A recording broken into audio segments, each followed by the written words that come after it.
यदि तुमने आसुरी भाव का त्याग किया और भगवान को प्रसन्न कर लिया तो अब तुम्हें त्रिभुवन में, अखिल ब्रह्मांडों में ऐसी कौन सी वस्तु है, पदवी है, सिद्धि है जो प्राप्त ना हो जाए। प्रभु को प्रसन्न कर लिया तो अब कौन सी सिद्धि ऐसी है, कौन सी वस्तु ऐसी है, कौन सा पद ऐसा है जो तुम्हें प्राप्त ना हो जाए। अरे ये धर्म, अर्थ, काम, मोक्ष सब तुम्हारे चरणों में लुटेगा यदि हरि मुस्कुरा दिए, हरि प्रसन्न हो गए। अब हमको हरि प्रसन्न के लिए कोई प्रयास नहीं करना। देखो देखो समझो, वही फिर कह रहे थे भगवत प्राप्ति कठिन नहीं, कठिन है ये गलत संबंध त्याग करना, सबकी ममता ताग बटोरी। बहुत ध्यान से सुनना, कह रहे कि भगवत प्राप्ति या भगवत प्रसन्नता के लिए ये जो हम कह रहे हैं उसे स्वीकार कर लो, सब ठीक हो जाएगा। प्रभु श्री हरि का रोज चरणामृत सेवन करो। भगवान व्यासदेव जी भगवान के अवतार हैं, अपनी बात वही बता रहे कि कैसे प्रसन्न करोगे। सारजुषाम चरण यो रूप गायताम न, बड़ी सार बात है। अकाल मृत्यु हरणम सर्वव्याधि विनाशनम श्री कृष्ण पादोदकम पीत्वा पुनर्जन्म न विद्यते। कई बार सत्संग में कह चुके हैं पर किसकी समझ में आता है। सबके पास चरणामृत होना चाहिए, रोज चरणामृत नियम से, गुरुजनों की कृपा से कुछ भी खाने पीने के पहले जिह्वा में चरणामृत जाता है। यह हमारा जीवन है। चरणामृत में पैसा नहीं लगता। अपने घर में नाम सेवा विराजमान है, हमारे को मिल रहा चरणामृत। संतों का चरणामृत, श्री जी का चरणामृत राधा वल्लभ लाल बिहारी लाल में खुला बट रहा है, खुला बट रहा है। आप कोई पात्र ले ले, अगर वो 2 बूंद डाल दें उसमें 1 लीटर जल मिला दीजिए, पूरा चरणामृत रोज पान कीजिए। मान लीजिए बात। अकाल मृत्यु हरणम, चरणामृत पीने वाले की कभी अकाल मृत्यु नहीं हो सकती। मान लीजिए बात। कोई भी व्याधि रोग तुम्हें परास्त नहीं कर सकता। होगा नहीं, हम नहीं कह रहे, परास्त नहीं कर सकता। रोग होंगे, परेशानियां होंगी, पर आप परास्त नहीं होंगे। श्री कृष्ण पादोदकम पीत्वा पुनर्जन्म न विद्यते। हमें तो लगता है कि 3 बार कम से कम ले, वो औषधि है, पास रखो छोटे से, उसमें 1 ढक्कन डाल लिया, सुबह उठते ही कुल्ला करने की जरूरत नहीं, सिराने रखा है। गुरु कृपा से गुरुदेव भगवान की चरण रज और चरणामृत ऐसे, ये यहां अगर सर है तो यहीं रखा है, और सर के नीचे गुरुदेव भगवान के पूर्व के प्रसादी जैसे मुझे, वो सब उन्हीं का बल है। ये खोपड़ी जो काम कर रही तो उन्हीं के चरण रज से काम कर रही, नहीं तो ये इसको भ्रष्ट होने में देर न लगे। ये अगर काम कर रही ना तो गुरुदेव की चरण रज के प्रताप से, कहिए तुम्हें रहस्य बता रहे हैं। अगर वृंदावन की रज तुम्हारे सिराने रखी है तो बुद्धि तुम्हारी माया से ग्रसित नहीं होगी। पहले उठो, जे ही आंख खुले तो सबसे पहला कार्य चरणामृत मुख में डालो, फिर जल आदि पी के फिर अपनी दिनचर्या में चलो। दोपहर में फिर शयन का 1 ढक्कन चरणामृत विश्राम। रात्रि में से 3 बार लो, नहीं ले से 1 बार तो लो ही चरणामृत। नियम सब लेते हैं चरणामृत। हाँ, आज से नियम बना लो कि रुपया रखना जेब में भूल जाओ, भले अगर कहीं बाहर जा रहे हो, पर चरणामृत तो वृंदावन की रज मत छोड़ना, पास रखना। भगवत प्राप्ति आपकी जेब में है। अगर वृंदावन की रज आपकी जेब में है, चरणामृत आपके पास है, कैसे तुम छोड़ देते हो? कैसे छोड़ देते हो? अरे हमारी जीवन जीवनी है, संजीवनी बूटी है। व्यासे सी हरिवंश बताई, ये ब्रजरज जीवन मूरी। आप कैसे कैसे छोड़, हमारी प्यारी जी की चरण रज है, आप उससे छोड़ देते। कहीं भी जाओ, दिल्ली कलकत्ता कहीं के भी हो, 2 चीज हर समय जेब में रखना, वृंदावन की रज और चरणामृत। तुम जीत जाओगे, जीत जाओगे। पर वो 2-4 दिन याद रहेगा, इसके बाद नहीं याद रहेगा। आसुरी भाव होने के कारण आपको ये बातें हंसी मजाक लगती हैं। चरणामृत का सेवन और प्रभु के नाम जप और नाम कीर्तन से हम माया पर विजय प्राप्त कर लेंगे, हमें मोक्ष की कोई आवश्यकता नहीं। शास्त्र प्रमाण बहुत सरल है भगवत प्राप्ति, कठिन है आसुरी भाव का त्याग करना, स्वसुख वांछा का त्याग करना, ये भी छूट जाएगी। रोज चरणामृत पियो नियम से, और ब्रज रज वृंदावन रज तुम्हारे शरीर पर लगी होनी चाहिए। श्री जी का प्रसादी चंदन है और ये रज है, ये हमारा सौभाग्य है। जैसे सौभाग्यवती स्त्री सुहाग भरती है, ऐसे हमारा ये सुहाग है। जुगल जोरी सरकार की उपासना का हमें सुहाग लगाए हुए हैं। वृंदावन रजोप सेवी ये हमारी पहचान है। वृंदावन रजोप सेवी, श्री हरिवंश जोरी वृंदावन रजोप सेवी है। इसी का हमारा, ये हमारी दास्ता का चिन्ह है, ये हमारा सुहाग है। और ये लगा है ना, तो इसमें जितना अंदर लिखा है ना वो लिखा ही रहेगा, उसको कोई फर्क नहीं पड़ेगा, इसका प्रभाव पड़ेगा। तुम्हारे भाग्य में जो लिखा है ना वो सब रद्दी हो जाएगा। लेकिन यहां रद्दी भाग्य को नहीं करना चाहते। कहा करना चाहते हैं? बोले रज लगा के जाते हैं तो लोग हंसते हैं। अरे भैया तुम्हारे भाग्य बदलने के लिए लगा है। बोले हमें नहीं बदलना है भाग्य, इसी दुख में रहना है। रज नहीं लगानी, रज छू गई तो रजोगुण नष्ट हो जाएगा, फिर जिएंगे कैसे?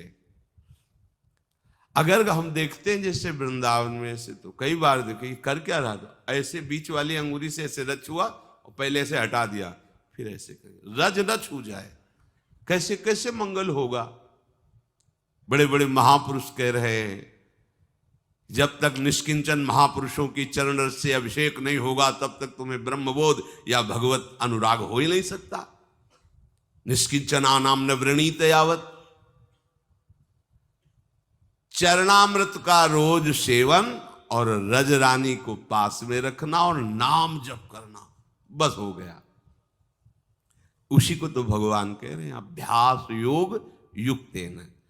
अब नाम जप पर ध्यान देते हैं। चरणामृत तो बाहर से हम ले लिए, पर नाम का विषय स्वीकृति से अंदर से होना चाहिए। नाम कठिन तब तक लगता है जब तक हमें लोभ जागृत नहीं होता, भगवत प्रेम का, भगवत प्राप्ति का, आनंद का, दिव्यता का। अभी तो हम बहुत पार्थिव विषयों में लगे हैं। कहाँ हो तुम भाई, कहाँ हो? कैसे तुम्हें नाम में प्रीति होगी, कैसे धाम में प्रीति होगी, कैसे भगवत प्राप्ति होगी? क्या चाहते हो? यही समझ में नहीं आता कि तुम्हारी चाहत क्या है। अरे भाई, इस चाहत को मिटाने के लिए हम भगवत मार्ग में बढ़ रहे हैं। कोई चाह नहीं, जाहिल चाहिए कबहू कुछ तुम सन सहज सने। और ये इसी जन्म में हो सकता है, अन्य योनियों में नहीं हो सकता। नाम जप के लिए अभ्यास बहुत आवश्यक। कल एक उपासक, इसलिए उपासक शब्द लगा देते हैं कि अब जब तिलक लगाए हो, कंठी बांधे हो, तो हम तो उपासक ही कहेंगे आप जो हो।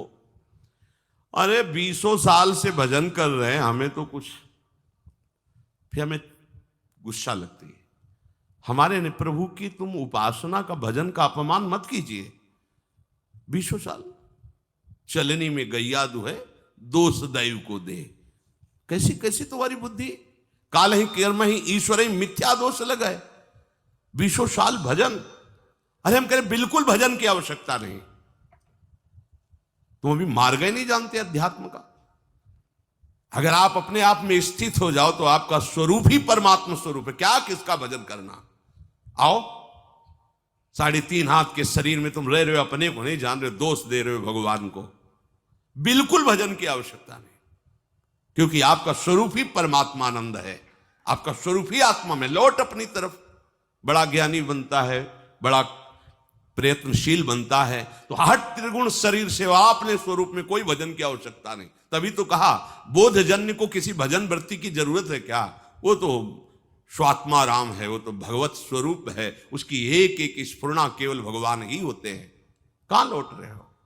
तो आ संबंध में संबंध की हो, स्त्री पुत्र परिवार देह भोग ममता, तो फिर क्रिया में सही चल। हाँ, क्रियाएं हो रही हैं शुद्ध, अधर्म आचरण, जहां जैसी वृत्ति गई, जहां जैसी, तो भी कुछ हाथ में है नहीं हो, आप दोष दे रहे हो भजन का। 20 वर्ष हो गए भजन करते और अनुभव में तुम्हें कुछ नहीं आया। मेरी समझ में नहीं आता। मेरी समझ में इसलिए नहीं आता कि उससे बात करो जिसने कभी भजन किया ना हो, तो तुम्हें कहेगा ऐसा। यहां जीवन ही भजन है, यहां आहार ही भजन है, कैसे तुम्हें बताएं, श्वास ही भजन है। भजन की कभी निंदा मत करो, तुम अपनी कमी को देखो। भजन नामामृत है, देखो ना, हरिवंश महाप्रभु पाए राधा नाम का स्वाद, तो कह रहे राधा नाम सुधा रसम रसी तुम जिह्वास तुम्हें विह्वला। तुम्हारी जबान में पित्त बढ़ने के कारण करुआहट है, तो तुम्हें मिश्री भी कड़वी लगती है, तो पित्त का समन भी वो मिश्री ही कर देगी, पर नियम से पाते रहो। 20 साल नाम जप, कैसी बात कर दी, 20 साल। अरे साल 2 साल भूत प्रेत के मंत्र जप कर लो तो सिद्ध हो जाओगे, वो भूत तुम्हारे पीछे टहलेगा। और पंचभूतों की रचना करने वाला ईश्वर 20 साल से तुम जप कर रहे हो, तुम्हारी समझ में नहीं आया, तुम्हें गुरु नहीं मिला, तुम्हें मार्ग नहीं मिला, तुम मनमानी आचरण करते हो, भगवत विरुद्ध आचरण करते हो, 2-4 माला घुमा लेते होगे तो समझते हो 20 साल से भजन कर रहे हैं। भजन को आप कलंकित मत कीजिए, भजन ऐसी वस्तु नहीं। भजन ऐसे फिर भी कहते तुम्हारा परम कल्याण होगा अगर 2-4 माला भी कर रहे हो, आज नहीं तो कल समझ में आ जाएगा। अभ्यास भजन का जो श्री भगवान कह रहे हैं, आप अपनी जिह्वा से तो नाम का जप कर रहे हो और इंद्रियों से अधर्माचरण कर रहे हो, कैसे तुम्हें अनुभव में आ जाएगा? कैसे अनुभव आ जाए?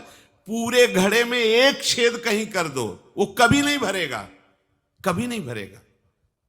अगर आप भजन का आनंद लेना चाहते हैं तो फिर वही बात आ गई, आसुरी भाव को छोड़िए, गंदी बात को छोड़िए। जो अधर्माचरण करते हुए भजन की सिद्धि प्राप्त करना चाहता है, या तो वो मूर्ख है और या तो माया के द्वारा ठगा गया। ऐसा नहीं है कि तुम पापाचरण करते रहो और भगवत अनुभूति हो जाए, नहीं है ऐसा। आसुरी भाव त्यागे बिना आप भगवदानंद की तरफ नहीं बढ़ सकते। देख लो न, करके देख लो। अपने लोग सोचते हैं पापाचरण करेंगे, नाम में बड़ी सामर्थ्य, पाप नष्ट कर देगा, है, पर तुम ये डबल पापाचरण कर रहे हो। एक तो मनमानी अधर्माचरण कर रहे हो, दूसरे ब्रह्मास्त्र का प्रयोग मच्छर मारने के लिए कर रहे हो। ये नामापराध भी तुम्हारे ऊपर लागू हो जाएगा। अरे जिससे छूटने के लिए हम कोशिश करें उसी को तुम पकड़े हुए हो, क्या है? अज्ञान वृत्ति है। अपने लोगों ने जानते हो कैसे अभ्यास किया है? 2 मंत्र का एक साथ, आपको हंसी लगेगी। अगर ऊपर मंत्र चल रहा है गुरु प्रदत्त, तो नीचे नाम चल रहा है दूसरा। ऐसे मन को बांधा गया है कि सेकंड के लिए भी विचलित ना हो पाए, सेकंड के लिए। जैसे यहां वृंदावन बलराम से पूछ ला, शाम के जाते थे जब कभी मिलने, तो घंटा 1.5 घंटा ऐसे खड़े रहते थे। हम पद्मासन लगाए बैठे, जब कभी आँख खुलती तो कुछ फल आदि रखे या जो कुछ मीठा, बाबा पा लेना है। बहुत कृपा पात्र श्री जी का है, जब कोई पूछने वाला नहीं था तब वो नियम पूर्वक कहीं ना कहीं से रात्रि में एक बार तो पवाने की कोशिश करता ही था। तुम्हारे पास सामर्थ्य है, एक मंत्र चल रहा है, पीछे नाम चल रहा है, नीचे नाम, मंत्र को देख रहे, नाम को सुन रहे, कहां भागने का मन को अवसर है। चीख मच जाती थी हृदय में, रो पड़ते थे चिल्ला के। अभ्यास कौन सा कर रहे हो तुम? नाम इधर चल रहा, विषय चिंतन उधर चल रहा, भोग क्रियाओं का सुख ले रहे हो, और ऐसे चल माला ऐसे घूम रहा है। कहां हो तुम? अंगुली में माला घुमाने से भगवत प्राप्ति नहीं होती। चिंतन तुम्हारा कहां चल रहा है? चिंतन कहां चल रहा है? जबान से व्यर्थ की बातें करते हो, झूठ बोलते हो, निंदा करते हो, प्रपंच करते हो, नाम सिद्ध हो जाएगा। नाम का आनंद तुम्हें, नाम दाता, नाम जापक, इनके अपराध कर रहे हो। नाम दाता की निंदा, नाम जापकों की निंदा, तुम्हें नाम सिद्ध हो जाएगा, नाम का लाभ प्राप्त हो जाएगा। कभी देखो करके ऐसा। ऊपर मंत्र लिख रहे हैं, अभी तो एक ही में तुम्हारी बुद्धि नहीं लगेगी कि मंत्र ही पूरा लिख ले। मंत्र चल रहा और नीचे नाम चल रहा है। ऊपर मंत्र चल रहा है, जब सन्यास सही उपासना में नीचे शाम सदाशिव, शाम सदाशिव, शाम सदाशिव मंत्र, एक सेकंड के लिए हटने का समय नहीं, न भूख की चिंता, न प्यास की चिंता, तब तदाकार वृत्ति। कहां तो 5 मिनट बैठ के कभी करो, करके देखो कैसा लगता है, आग लग जाएगी। डबल चला के देखो, राधा बाबा चलाए, उनके जीवन में देखा है। कोई भी महापुरुष, इस मन को ऐसे नहीं बंदी बना लिया जाता, हर उसके भागने के हथकंडे पर हर हथकंडा सीखा। इसीलिए तो गुरु मेहरबान तो चेला पहलवान। यहां दंड बैठक वाली पहलवानी नहीं है, यहां यही पहलवानी, युक्ति से मुक्ति। भाग तू कहां भागेगा, वो मन नहीं लगता।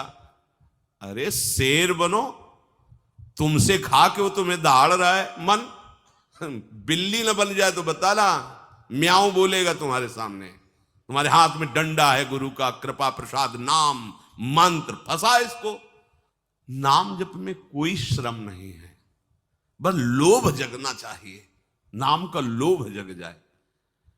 पूरी पूरी रात एक ही करवट में व्यतीत हो गई है, गूंज रहा है मंत्र। कभी उल्लुओं की आवाज या सिंहार की आवाज रात्रि में भले सुनाई दे, नहीं, गंगा किनारे केवल मंत्र गूंज रहा है। अच्छा, आप लोगों को अभ्यास के लिए कोई श्रम नहीं करना। देखो, सुबह से लगे हो सत्संग, इसके बाद कृष्ण जी का मंगला वन विहार, 9:30 बजे तक तो आपको फुर्सत ही नहीं। चेतसा नान्यगामिना, समझो भगवान के वचन को, तुम्हारा चित्त कहीं जाए ही ना, ऐसा अभ्यास करो। ऐसा होता है अभ्यास। स्नान करके शरीर की शुद्धि ही नहीं कि वस्त्र पहनना है, बाहर निकल करके वो आपने तो वस्त्र, अच्छा वस्त्र, ऐसा थोड़ी कि चित्त देह भाव में ही लगा हुआ है, क्रियाएं हो रही, उनकी शुद्धि नहीं है। नामाकार वृत्ति, भगवदाकार वृत्ति, ये किस जन्म में करोगे, कब करोगे, यही अवसर है। अरे जो गृहस्थ में फंसे हैं, प्रणाम है, थोड़ा नाम जप कर लेते, थोड़े धर्म कार्य कर लेते, कभी न कभी भगवान की कृपा से उनको अवसर मिलेगा कि वो छक के भजन कर पावे एकांत में। आप सबको तो अवसर मिल गया है, भजन का अवसर, इससे बड़ा कोई लाभ नहीं। अब आप चित्तवृत्ति को कैसे आप बर्बाद करते हैं, जब देखने को मिलता है तो लगता है कैसे बर्बाद करते हैं। ये समय यौवन अवस्था का एकमात्र भगवदाकार वृत्ति के लिए तुम्हारी नेत्रों की ज्योति चमकनी चाहिए और नासाग्र में दिखनी चाहिए। जब आपकी तरफ नेत्रों को देखे तो लगे हाँ, एकाग्र दृष्टि, भगवदाकार दृष्टि है। जैसे उल्लू है ना, दिन में उसको कुछ नहीं दिखाई देता, रात्रि में उसके नेत्र चमकते हैं। ऐसे ही हमारी कुछ दृष्टि है।